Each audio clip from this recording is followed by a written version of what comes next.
प्रिय विद्यार्थियों, online classes में आपका स्वागत है। देखो बच्चों, आज आपका एक नया टॉपिक शुरू होने वाला है। श्री मैथिली शरण गुप्त जी द्वारा रचित है। उनके द्वारा रचित पद्य को आज पढ़ाने जा रहे हैं हम, और उस कविता का शीर्षक है मनुष्यता। तो पहले तो मैं आपके लिए कुछ मैथिली शरण गुप्त जी के विषय में बता देता हूँ, उनका जीवन काल और उनके काव्य के विषय में कुछ बता देता हूँ। तो देखो मैथिली शरण गुप्त का जन्म सन 1886 ईस्वी में और मृत्यु हुई थी 1964 ईस्वी में। इनका जन्म हुआ था 1886 ईस्वी में। कब हुआ था इनका जन्म? 1886 ईस्वी में, और इनकी मृत्यु हुई थी 1964 ईस्वी में। जन्म 1880 ईस्वी में हुआ था और मृत्यु हुई थी इनकी कब? 1964 ईस्वी में। तो आपको ये ध्यान रखना है, कोई भी पूछ सकता है कि मैथिली शरण गुप्त का जन्म कब हुआ था? 1886 ईस्वी में, और निधन 1964 ईस्वी में हुआ था। तो देखो, ये जो मैथिली शरण गुप्त थे, इनका जन्म एक वैश्य परिवार में हुआ था। कहाँ, किस में हुआ था? वैश्य परिवार। वैश्य कहते हैं, जैसे कि बनिया लोग होते हैं उनको वैश्य बोलते हैं, वणिक। और इनका जन्म चिरगाम झांसी में हुआ था। इनका जन्म कहाँ हुआ था? चिरगाम जिला झांसी।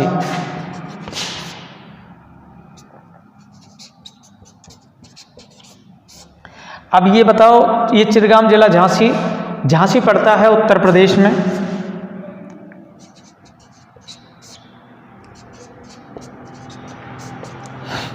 इनका जन्म हुआ था चिरगाम जिला झांसी उत्तर प्रदेश में, इनका जन्म हुआ था। और इनके पिता का नाम था सेठ रामचरण दास। इनके पिता का क्या नाम था? सेठ रामचरण दास। इनके पिता का नाम सेठ रामचरण दास था। और जो सियाराम शरण गुप्त, आपने ये नाम सुना है, ये इनके छोटे भाई थे, अनुज थे, कनिष्ठ भ्राता थे इनके। कौन थे?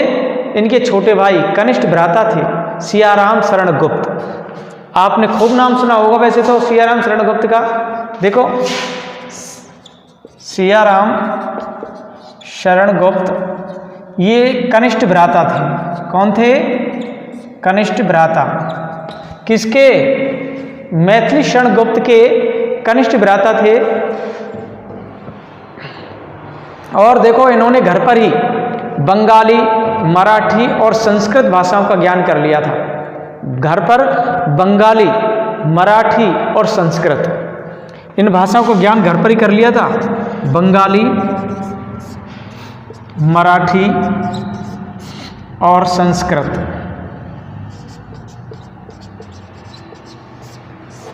इन भाषाओं का ज्ञान तो उन्होंने घर पर ही कर लिया था। बंगाली, मराठी और संस्कृत भाषाओं का ज्ञान कहाँ किया था?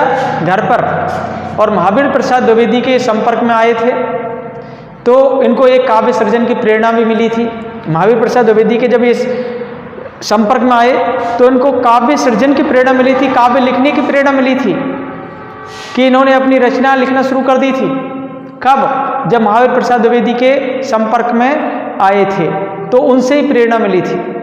और जो महावीर प्रसाद द्विवेदी की एक पत्रिका थी सरस्वती, क्या नाम था उस पत्रिका का नाम? सरस्वती। सरस्वती उनकी एक पत्रिका थी महावीर प्रसाद द्विवेदी जी की। उनके आधार पर ही ये प्रसिद्ध हुए थे मैथिली शरण गुप्त। मैथिली शरण गुप्त हुए थे सरस्वती पत्रिका के माध्यम से ही, तो ये प्रकाश में आए थे। तो देखो, आगरा जो विश्वविद्यालय था, उस आगरा विश्वविद्यालय से इन्हें डीलिट की उपाधि प्राप्त हुई थी। D.Litt, doctor of literature, D.Litt की उपाधि प्राप्त हुई थी। और साकेत जो महाकाव्य था इनका, कौन सा महाकाव्य था? साकेत। ये महाकाव्य था इनका साकेत। साकेत महाकाव्य पर इनको मंगला प्रसाद पारितोषिक पुरस्कार दिया था। मंगला प्रसाद पारितोषिक भी प्राप्त हुआ था इनको। और राष्ट्रीय चेतना के कारण ये राष्ट्र कवि कहलाए थे मैथिलीशरण गुप्त। और ये राष्ट्रकवि की जो उपाधि दी थी ये महात्मा गांधी ने इनको दी थी। और 1954 में भारत सरकार ने इनको पद्म भूषण की उपाधि से विभूषित किया था। 1954 में पद्म विभूषण मिला था इनको।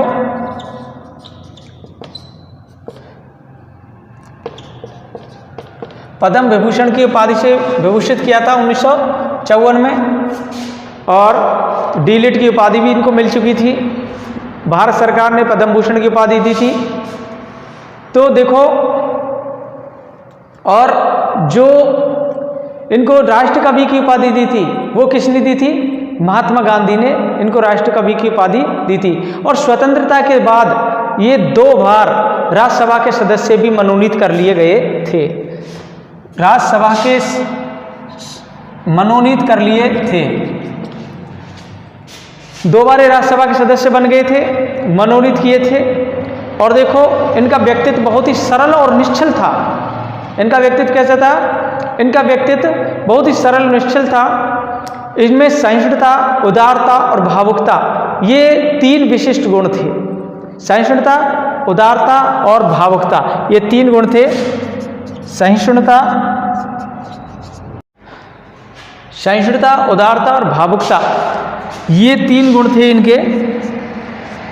ये कौन से थे? ये बहुत ही विशिष्ट गुण थे। और देखो, भारतीय संस्कृति परंपरा के प्रति इनका विशेष मोह था। लेकिन नवीनता का इन्होंने कभी विरोध नहीं किया था। नवीनता का विरोध नहीं किया था। गुप्त जी की मौलिक रचनाएं भी उन्होंने लिखी थी। और संस्कृत बंगला से अनुदित रचनाएं भी इन्होंने लिखी थी गुप्त जी ने।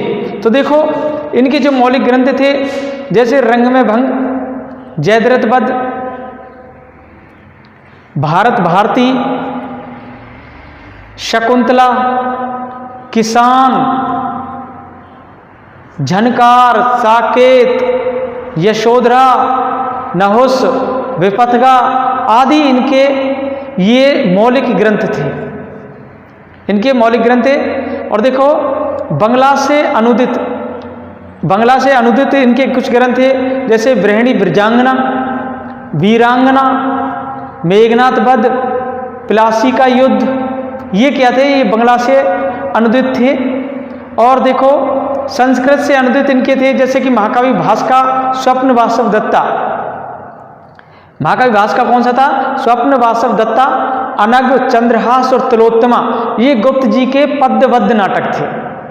कौन कौन से? अनग, चंद्रहास और तिलोत्तमा, ये गुप्त जी के पद्यबद्ध नाटक थे। और देखो, हिडम्बा और विष्णुप्रिया इनकी रचनाएं थी। और उमर खयाम की जो रवाइयाँ थी उनका भी इन्होंने हिंदी में अनुवाद किया था। तो देखो, ये मैथिलीशरण गुप्त का पूरा जीवन काल है। उनकी कृतित्व एवं जीवन एवं कृतित्व के बारे में मैंने समझाया है कि उनके जो जीवन मरण, कब इनका जन्म हुआ था, कब मृत्यु हुई थी, और इनकी कृतियों के बारे में भी मैंने समझा दिया है। ये आपकी समझ में आगे होगा। अब हम इसका कुछ एक पद्य लेते हैं जो मनुष्यता शीर्षक से अवतरित किया गया है। देखो विद्यार्थियों, ये इनका पद्य है। इसको एक बार हम पढ़ते हैं। विचार लो कि मर्त्य हो न मृत्यु से डरो कभी। विचार लो कि मर्त्य हो न मृत्यु से डरो कभी। मरो परंतु यो मरो कि याद जो करें सभी। विचार लो कि मर्त्य हो न मृत्यु से डरो कभी। मरो परंतु यो मरो कि याद जो करें सभी। हुई ना योसु मृत्यु तो हुई ना यों सुमृत्यु तो वृथा मरे वृथा जिए। हुई ना यों सुमृत्यु तो वृथा मरे वृथा जिए। मरा नहीं वही की जो जिया ना आपके लिए। मरा नहीं वही की जो जिया ना आपके लिए। यही पशु प्रवृत्ति है, यही पशु प्रवृत्ति है कि आप ही चरे। वही मनुष्यता है कि जो मनुष्य के लिए मरे। वही मनुष्यता है कि जो मनुष्य के लिए मरे। देखो बच्चों, ये मनुष्यता नामक शीर्षक कविता से लिया गया है। ये जो कविता है, इस कविता में कवि ने पशुओं की प्रवृत्ति को त्याग करके और एक मानवीय आचरण करने की भावना व्यक्त की है कि पशुओं की प्रवृत्ति को त्याग देना चाहिए और व्यक्ति को अपने अंदर मानवीय आचरण उत्पन्न करना चाहिए। तो इसी प्रसंग में कवि क्या कहते हैं, देखो मानवीय आचरण कैसे अपने जीवन में ढालने चाहिए। देखो, विचार लो कि मरते हो ना मृत्यु से डरो, कभी मरो परंतु यो मरो की याद जो करें सभी। देखो, कवि ये अवतरण मैथिलीशरण गुप्त द्वारा रचित मनुष्यता नामक शीर्षक से अवतरित किया गया है। इसमें कवि ने पशुओं की प्रवृत्ति को त्याग कर मानवीय आचरण करने की भावना व्यक्त की है। तो कवि क्या कहना चाहते हैं? कवि कहते हैं कि हम सभी लोगों को एक विचार कर लेना चाहिए कि हम एक मरणशील प्राणी हैं। हम कैसे प्राणी हैं? मरणशील प्राणी मतलब मरना निश्चित है। मरणशील कहते हैं जिसको मरना निश्चित है, जिसका अंत निश्चित है। तो कवि कहते हैं कि हम मरणशील प्राणी हैं, इसलिए हमें मृत्यु से कभी नहीं डरना चाहिए। विचार लो कि मरते हो न मृत्यु से डरो, कि हमें एक ऐसा विचार करना चाहिए कि हम मरणशील प्राणी हैं, इसलिए हमें कभी भी मृत्यु से नहीं डरना चाहिए। हमें इस प्रकार मृत्यु का आलिंगन करना चाहिए। हमें मृत्यु का आलिंगन करना चाहिए कि सभी लोग जिसे याद करते रहें, जिसको सभी लोग याद करते रहें।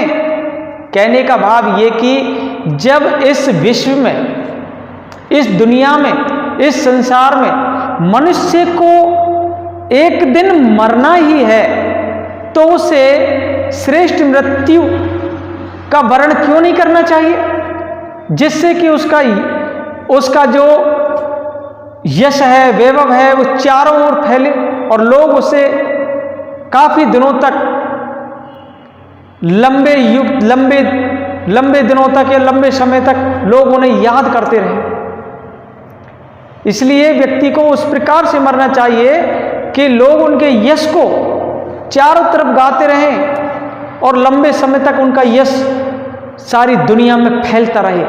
इस प्रकार मरना चाहिए जब हमको पता है कि मरना तो है ही है, हम मरणशील व्यक्ति हैं, कभी भी मर सकते हैं। क्यों ना अपने श्रेष्ठ कार्यों के आधार पर ही मरें, श्रेष्ठ कार्य करें, चारों तरफ यश फैलाएं और यश फैला करके जिससे कि यश होगा तो चारों तरफ क्या है कि लंबे समय तक लोग हमें याद भी रहेंगे और लोगों को एक अच्छी शिक्षा भी प्राप्त होगी।